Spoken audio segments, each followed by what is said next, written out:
चलो,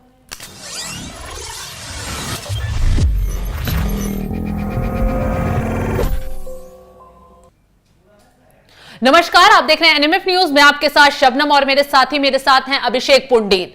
मोदी सरकार तीसरा कार्यकाल शुरू कर चुकी है। धड़ाधड़ एक्शन लिए जा रहे हैं। पीएम मोदी विदेश भी पहुंच चुके हैं। विदेश नीति तैयार हो चुकी है। इसी बीच अब कांग्रेस अध्यक्ष मल्लिकार्जुन खड़गे दावा कर रहे हैं कि एनडीए की सरकार गलती से बन गई, क्योंकि बीजेपी के पास बहुमत नहीं है, सरकार अल्पमत में है और यह सरकार कभी भी गिर सकती है।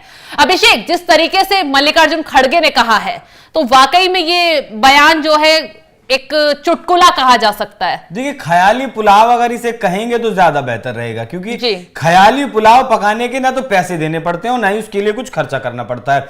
मुझे विपक्षी पार्टी लगातार, विपक्ष के नेता ये निशाना साध रहे हैं कि जल्दी सरकार गिर जाएगी। कोई कह रहा है 6 महीने चलेगी, कोई कह रहा है साल भर चलेगी, किसी का कहना है कि 2 साल चलेगी। तो विपक्ष का काम है बयानबाजी करने का, विपक्ष करे, उसमें कोई दिक्कत नहीं है। लेकिन मल्लिकार्जुन खड़गे का कहना है कि सरकार अल्पमत में है। वो चीज मुझे समझ नहीं आई कि किस तरह, अगर सरकार अल्पमत में है तो फिर प्रधानमंत्री मोदी ने शपथ कैसे ली, मंत्रालय कैसे बांट दिए गए और मंत्रिमंडल का अभिषेक, इसी बीच एक बात क्लियर करना चाहूंगी। जब सरकार बनती है तो बहुमत पेश करना पड़ता है, बहुमत साबित हो गया, ठीक है, और उसके साथ ही बीजेपी के पास 240 सीटें हैं, एनडीए की मिलाकर 293 हैं, और जो कांग्रेस के अध्यक्ष दावा कर रहे हैं वो सिर्फ 99 सीटों पर सिमट कर रह गई है।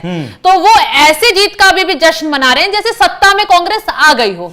देखिए, जिस तरीके से उन्होंने मेहनत की थी कांग्रेस पार्टी ने, उस हिसाब से उन्हें लग रहा था कि जो 52 सीटें 2019 में आई थी, वो 52 का जो आंकड़ा है वो पार नहीं कर पाएंगे, और तमाम चीजें ऐसी निकलकर सामने आ रही है कि 52 से भी नीचे कांग्रेस पार्टी जा सकती है। लेकिन अब बीजेपी के जो लोकल कैंडिडेट्स थे उनका विरोध हुआ, इंडिया गठबंधन को वोट ट्रांसफर हुआ, जो कि मुझे लगता है कि पिछले 10-12 साल में कांग्रेस का ये सबसे बेहतर प्रदर्शन होगा। 99 सीटें तो राहुल गांधी के लिए और मल्लिकार्जुन खड़गे के लिए यही किसी दिवाली से कम नहीं है, यही किसी जीत से कम नहीं है कि जिस पार्टी के पास नेता प्रतिपक्ष बनाने लायक नेता नहीं थे, सांसद नहीं थे, उस पार्टी को अगर 99 सांसद मिल जाते हैं तो उसके लिए बहुत खुशी की बात है। तो मैं अल्पमत वाली बात पर था शबनम कि अल्पमत, मुझे हंसी भी आई उस बात पर और गुस्सा भी आया कि आखिरकार क्या सोचकर मल्लिकार्जुन खड़गे, इतने सीनियर नेता हैं, 5 दशक से ज्यादा जो है वो कांग्रेस पार्टी को दे चुके हैं, राजनीति को दे चुके हैं,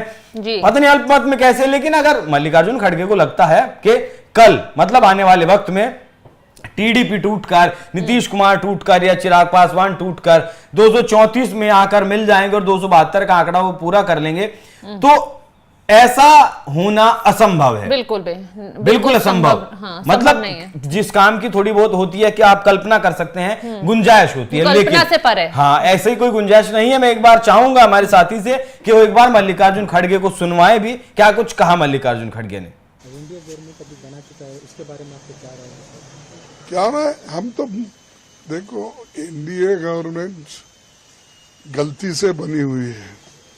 मोदी जी को एक तो मैंडेट नहीं है और माइनॉरिटी गवर्नमेंट है।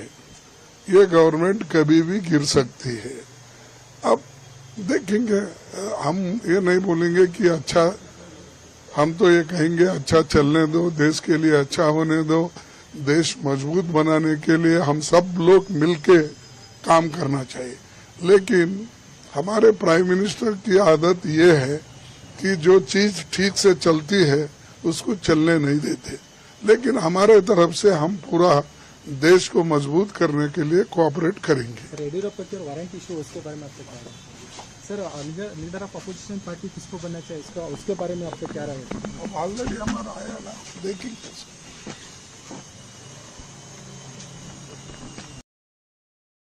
मल्लिकार्जुन खड़गे का बयान सुना, जो दावा कर रहे हैं कि बीजेपी सरकार जल्द ही गिर जाएगी। सिर्फ मल्लिकार्जुन खड़गे ही नहीं, विपक्ष की ममता बनर्जी ने भी सरकार बनने से पहले ही दावा कर दिया था कि एनडीए की सरकार ज्यादा दिन तक नहीं चलेगी। इसकी वजह उन्होंने ये बताई थी कि बीजेपी के कुछ सांसद नाराज हैं, तो वहीं एनडीए के जो साथी दल हैं वो भी कभी भी पलटी मार सकते हैं। तो ममता बनर्जी भी आस लगा रही हैं कि नीतीश कुमार उनके पाले में आएंगे। वो इसलिए शबनम, क्योंकि इन लोगों को ना, मतलब बैसाखी अगर मैं शब्द इस्तेमाल करूं तो एनडीए की बैसाखी भले ही बीजेपी इस बार लेकर चल रही है, लेकिन 2 बार उसने पूर्ण समर्थन की सरकार चलाई। लेकिन ये जो विपक्षी जो है इंडिया गठबंधन जो है, इंडिया अलायंस जो है, इसे दूसरे के कंधे पर बंदूक चलाने की आदत पड़ चुकी है, जिसका सबसे बड़ा उदाहरण है कांग्रेस पार्टी। कांग्रेस पार्टी ने जिस तरीके से सरेंडर किया क्षेत्रीय पार्टियों के सामने और लगभग बंगाल से वजूद खत्म हो गया कांग्रेस पार्टी का। कांग्रेस पार्टी को सिर्फ एक सांसद, एक जीत मिली है बंगाल में। इतने बड़े राज्य में, जिस राज्य में 42 सीटें हैं, वहां कांग्रेस पार्टी एक सीट जीतती है, जबकि और ये अलायंस के साथ की ही जो है। सीट थी वो गंवानी पड़ गई, बिल्कुल गंवानी पड़ी। जो नेता प्रतिपक्ष थे वो तमाम तरीके के आरोप भी अधीर रंजन चौधरी ने लगाए हैं। लेकिन एट द एंड में यही कहूंगा खबर के अंत में कि मल्लिकार्जुन खड़गे, ममता बनर्जी, अखिलेश यादव, अरविंद केजरीवाल जो अगर ये सोच रहे हैं कि एनडीए के दल टूटकर आ सकते हैं इंडिया अलायंस के साथ और वो सरकार बना सकते हैं, तो फिलहाल मौजूदा वक्त की जो स्थितियां हैं और जिस तरीके का शबनम नीति लेकर प्रधानमंत्री मोदी चल रहे हैं, 2029 तक का उनका प्रोग्राम सेट है। उन्हें कुछ काम मतलब उस पर का सिर्फ पालन करना है, उन्हें नीति तैयार नहीं करनी है। 2029 तक उनकी नीतियां तय हैं और जिस तरीके से वो नीतियां तय की गई हैं और एनडीए के जो साथी दल हैं उनके जिस तरीके से बयान और समर्थन आ रहे हैं, अगर आपने देखा होगा तो टीडीपी के मंच पर जिस वक्त प्रधानमंत्री मौजूद थे, वहां किस तरीके से, किस गर्मजोशी के साथ चंद्रबाबू नायडू हो या फिर पवन कल्याण हो, उन लोगों ने प्रधानमंत्री का साथ दिया, समर्थन किया।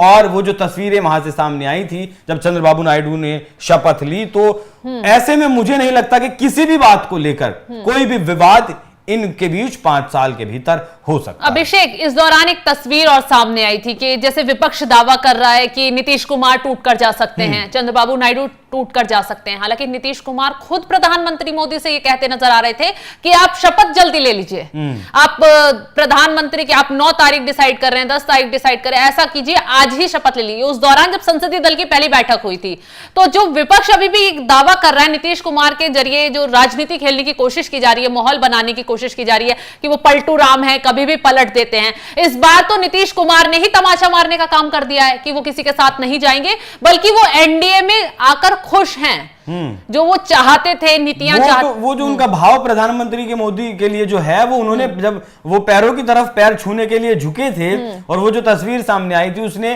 साफ कर दिया था इंडिया गठबंधन के जो सपने थे वो चकनाचूर कर दिए थे। अब समझिए बिहार की राजनीति को, बिहार की जो राजनीति है और खासतौर पर नीतीश कुमार की जो राजनीति है, वो केंद्र की राजनीति नहीं कर रहे हैं, वो राजनीति कर रहे हैं राज्य की। उन्हें ऐसा लगता है, अब मुझे ऐसा लगता है कि अब उन्हें एक बार और फिर से मुख्यमंत्री बनना है, क्योंकि अगर अलाई रहता है एनडीए का, नीतीश कुमार साथ रहते हैं एनडीए के, तो अगर 25 में जब चुनाव होंगे विधानसभा के बिहार में, तो बीजेपी की तरफ से भी नीतीश कुमार को ही प्रोजेक्ट किया जाएगा। अगर नीतीश कुमार खुद मना करते हैं कि हाँ मुझे मुख्यमंत्री नहीं बनना, तब जाकर बीजेपी का मुख्यमंत्री हो सकता है, क्योंकि जब पहला जो अलाई था उसमें भी बीजेपी सबसे बड़ी पार्टी होने के बावजूद नीतीश कुमार को मुख्यमंत्री बनाया गया। तो अब भी नीतीश कुमार का यही जोर है कि जब तक वो राजनीति से संन्यास नहीं लेते तब तक वो बिहार के मुख्यमंत्री पद पर कायम रहे, और ये काम अगर उनके लिए कोई कर सकता है तो वो सिर्फ मोदी है। क्योंकि इससे अलग मैं आपको बताऊं कि वो लगभग 3 दशक पुरानी, 2 दशक से ज्यादा पुरानी नीतीश कुमार की और प्रधानमंत्री मोदी की दोस्ती है। राजनीतिक जो चर्चाएं चलती हैं, राजनीतिक जो अटकलबाजियां चलती हैं या फिर पलटी मारने का जो गेम चलता है, वो राजनीतिक तौर पर है, लेकिन पर्सनल लेवल पर दोनों के रिश्ते बहुत अच्छे हैं और ऐसे वक्त पर मोदी को छोड़कर नीतीश कुमार कहीं नहीं जाएंगे। तो अब मोदी सरकार तमाम बड़े फैसले ले रही है, सरकार अच्छे से चल रही है, लेकिन विपक्ष दावा कर रहा है कि ये सरकार ज्यादा दिन तक नहीं चल पाएगी। मल्लिकार्जुन खड़गे ने ऐसा दावा कर दिया है। हालांकि बीजेपी ने अभी मल्लिकार्जुन खड़गे के बयान पर पलटवार नहीं किया है, लेकिन बीजेपी क्या बयान देती है ये देखने वाली बात होगी। तो तमाम अपडेट्स के लिए आप बने रहिए हमारे साथ। नमस्कार।